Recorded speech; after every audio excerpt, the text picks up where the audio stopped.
मोदी ने आखिर ऐसा कौन सा ब्रह्मास्त्र चला दिया कि नतीजे जो हैं वो 300 साढ़े 300 के पार चले गए। उधर नरेंद्र मोदी गुफाओं में तपस्या करते रहे और इधर गोदी मीडिया ने चमत्कार कर दिया। 200 सीटों के लिए जूझ रही एनडीए को सीधा 350 के पार कर दिया। सहयोगी दलों के टूटकर भागने से बचाकर मानो बीजेपी पर उद्धार कर दिया। नमस्कार, मैं समर राज बोलता हिंदुस्तान के सोशल प्राइम टाइम में आपका स्वागत है। टाइम्स नाउ के एग्जिट पोल में आम आदमी पार्टी को उत्तराखंड में लगभग 3% वोट मिल रहे हैं, मगर आम आदमी पार्टी तो उत्तराखंड में चुनाव ही नहीं लड़ रही है। आज तक ने पंजाब में बीजेपी को 4 सीटें दे दी है, मगर बीजेपी सिर्फ 3 सीटों पर ही चुनाव लड़ रही है। और तो और न्यूज़ 18 तो बिहार में एलजेपी को 5 से 7 सीटें दे रहा है, जबकि एलजेपी सिर्फ 6 सीटों पर ही चुनाव लड़ रही है। सवाल उठता है कि ये सब कैसे संभव है। जो पार्टी उत्तराखंड में चुनाव ही नहीं लड़ रही है, वो वहाँ की तीसरी बड़ी पार्टी कैसे बन जा रही है और लगभग 3% वोट कैसे पा रही है। बीजेपी पंजाब में सिर्फ 3 सीटों पर लड़ रही है, बाकी की सीटों पर सहयोगी अकाली दल है, तो फिर बीजेपी को 4 सीटें कैसे मिल जा रही हैं। बिहार में एलजेपी को 5 से 7 सीटें दी जा रही है, लेकिन वो चुनाव सिर्फ 6 सीटों पर लड़ रही है। तो ये 7वीं सीट की कल्पना कैसे की जा रही है? इन सब का एक ही जवाब हो सकता है, जरूर कुछ चमत्कार हो रहा है। एग्जिट पोल्स के चमत्कार कनेक्शन के कुछ सबूत भी मिले हैं, जैसे कि सबसे बड़ा चमत्कार उत्तराखंड में हुआ है। चुनाव न लड़ने वाली पार्टी को बीजेपी और कांग्रेस के बाद तीसरे नंबर पर दिखाकर सबसे ज़्यादा वोट दिया गया है। गौर करने की बात है कि ये वही उत्तराखंड है जहां से नरेंद्र मोदी की ध्यानमग्न तस्वीरें देखी गई हैं। ये वही उत्तराखंड है जहां इन दिनों नरेंद्र मोदी साधना कर रहे हैं, और ये चमत्कार भी संभव है कि उन्हीं की साधना का परिणाम है। मोदी गुफाओं में साधना कर रहे हैं और गोदी मीडिया घर घर इसका प्रचार प्रसार कर रहा है। यानी मेहनत दोनों की बराबर लग रही है, तो कृपा भी दोनों पर बराबर बरसनी चाहिए। इसीलिए जो चमत्कार हुआ है उसका फायदा दोनों को हो रहा है। एग्जिट पोल की वजह से मोदी और भारतीय जनता पार्टी को मदद मिली है अपने सहयोगियों को बनाए रखने में, क्योंकि बहुमत न मिलने के अंदाजे से भगदड़ की स्थिति बन चुकी थी। नीतीश कुमार जैसे तमाम सहयोगी तो एनडीए छोड़कर भागने के लिए अपना झोला तैयार कर चुके थे। एग्जिट पोल दिखाने वाले चैनलों को भी भारी फायदा हुआ है। टीआरपी तो बढ़ी ही है, विज्ञापनों से पैसा तो कमाया ही गया है। इसके साथ ही सबसे बड़ा फायदा उन राजनीतिक दलों की तरफ से दिया गया होगा या दिया जाएगा जिनके एजेंडे को फैलाने के लिए चैनलों ने अपनी क्रेडिबिलिटी तक दांव पर लगा दी है। अगर ये सभी एग्जिट पोल गलत पाए गए और परिणाम कुछ और आया, तब भी किसकी हिम्मत है कि इन चैनलों से 350 सीटों का हिसाब मांग लिया जाए। हिसाब मांगने वालों को उसी तरह देशद्रोही घोषित कर दिया जाएगा जैसे 300 आतंकियों के मारे जाने का हिसाब मांगने पर किया गया था। अब ये भी तो नहीं कहा जा सकता कि एक काम सेना का है और दूसरा काम राजनीतिक दल का, क्योंकि चुनाव भी बीजेपी के काम पर नहीं, सेना के नाम पर लड़ा गया है। चुनावी जनसभाओं में तो मोदी ने बार बार सेना की बहादुरी का जिक्र किया और इसका क्रेडिट खुद को दिया। यहाँ तक कि खुद पाकिस्तान में घुसकर आतंकियों को मारने का दावा भी मोदी ने किया है। इतना ही नहीं, नरेंद्र मोदी ने चुनावी सभाओं में एयर स्ट्राइक के नाम पर जमकर वोट भी मांगे हैं। मैं आपसे कहना चाहता हूं, मेरे देश के फर्स्ट टाइम वोटर को, आप भी संकल्प कीजिए कि पहला वोट आपका, जो आपके जीवन की ऐतिहासिक घड़ी है, आपके जीवन पर याद रहेगा कि पहला वोट कब डाला, कहां डाला, कौन सा चुनाव था, किसको डाला। ये जीवन भर याद रहने वाला है। हर किसी को पहली घटना याद रहती है। मैं जरा कहना चाहता हूं मेरे फर्स्ट टाइम वोटरों को, क्या आपका पहला वोट पाकिस्तान के बालाकोट में एयर स्ट्राइक करने वाले वीर जवानों के नाम समर्पित हो सकता है क्या? मैं मेरे फर्स्ट टाइम वोटर से कहना चाहता हूं कि आपका पहला वोट पुलवामा में जो वीर शहीद हुए, उन वीर शहीदों के नाम आपका वोट समर्पित हो सकता है क्या? ये नया हिंदुस्तान है जो घर में घुस करके मारता है। अपनों के खून के एक एक कतरे का हिसाब उसी समय चुकता करता है। मैं वही खाता नहीं रखता हूं कि चलो वही खाते में लिखेंगे, कभी न कभी निकालेंगे। जी नहीं, उस खून के सूखने से पहले बदला लिया जाएगा। जो सीधी लड़ाई हम लड़ रहे हैं, उसके लिए देश कमल के निशान पर बटन दबा रहा है, मोदी को वोट दे रहा है।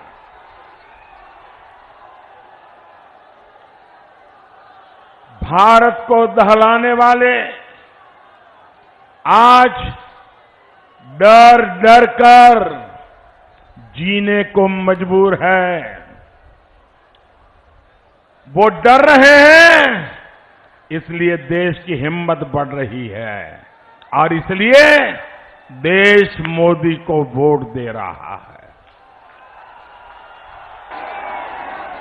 पाकिस्तान के आतंकियों को घर में घुसकर मारने की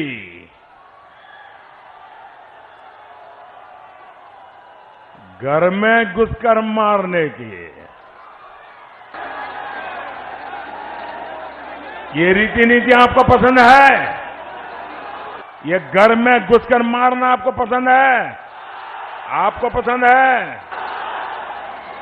इस रीति नीति के लिए ही देश कमल खिला रहा है। क्या आज दुनिया में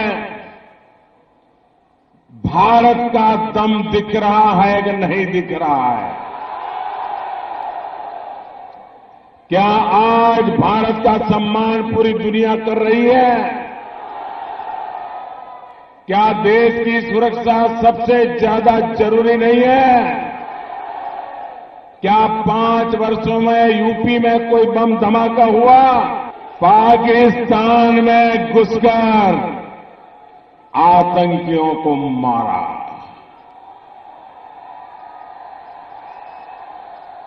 आपको गर्व हुआ? आपको गर्व हुआ? आपका माथा ऊंचा हुआ? आपका सीना चौड़ा हुआ? आपको लगने लगा कि जैसे हमारा सैनिक वहां बम फेंक रहा था और आप यहां तालियां बजा रहे थे, खुशी हुई? आप मुझे बताइए, क्या देश को आतंकवाद से मुक्ति मिलनी चाहिए? मैंने आपसे कहा था कि आपके प्यार को, आपके आशीर्वाद को मैं ब्याज सहित लौटाऊंगा और हां, अपना हिसाब दूंगा, साथ साथ दूसरों का हिसाब भी लूंगा।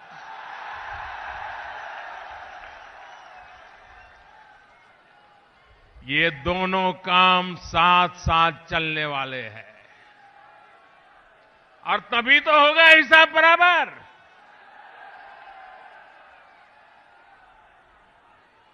और आप तो जानते हैं मैं चौकीदार हूं और चौकीदार कभी नाइंसाफी नहीं करता है।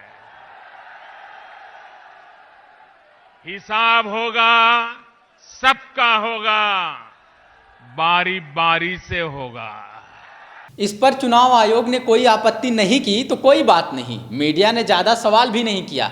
देश का प्रधानमंत्री आचार संहिता का उल्लंघन करता रहा, बदजुबानी और झूठ बोलने के नए कीर्तिमान रचता रहा, लेकिन ना आयोग ने नोटिस दिया और ना ही मीडिया ने तवज्जो दिया।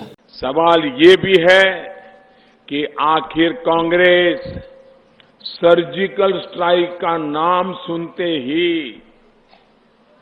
एयर स्ट्राइक का नाम सुनते ही इतना घबरा क्यों जाती है? इतना बौखला क्यों जाती है? जिस प्रकार से सेना के प्रति कांग्रेस का रवैया रहा है, ये देखते हुए मेरा विश्वास पक्का हो गया है कि कांग्रेस को कभी भी देश की सेना पर भरोसा नहीं था। रक्षा सौदों में चाहे बोफोर्स हो, चाहे सबमरीन हो, चाहे हेलीकॉप्टर हो, मलाई खाने के सिवाय उनके लिए सेना का कोई महत्व ही नहीं। पश्चिमी यूपी में कितना बड़ा पाप हुआ था, पूरा देश इसका गवाह रहा। कैसे महान बहन बेटियों के साथ दुर्व्यवहार हुआ, कैसे लोगों को अपना घर, अपना कारोबार छोड़ना पड़ा, ये देश ने देखा है। जब पश्चिमी यूपी जल रहा था, मासूम लोग मारे जा रहे थे, तब उसके पीड़ितों की आवाज को अनसुना करने वाला कौन था? कौन था जिसने गुनहगारों को बचाया? कौन था जिसने इंसाफ के लिए तब उत्तर प्रदेश सरकार से कितनी ही मिन्नतें की, लेकिन किसी ने सुना नहीं। वैसे मीडिया तो और कामों में व्यस्त था, देश भर में गिन रहा था कि किसकी कितनी सीटें आ रही हैं, और बीजेपी एनडीए के लिए तो उसने इतनी सीटें गिनकर ला दी कि खुद इन्होंने भी इतनी गिनती नहीं की होगी।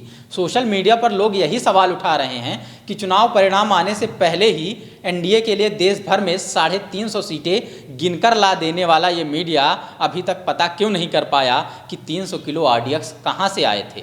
भले ही घटना हुए 3 महीने हो गए, हाँ वो अलग बात है कि सीटों की गिनती 3 दिन पहले ही कर दी गई हैं।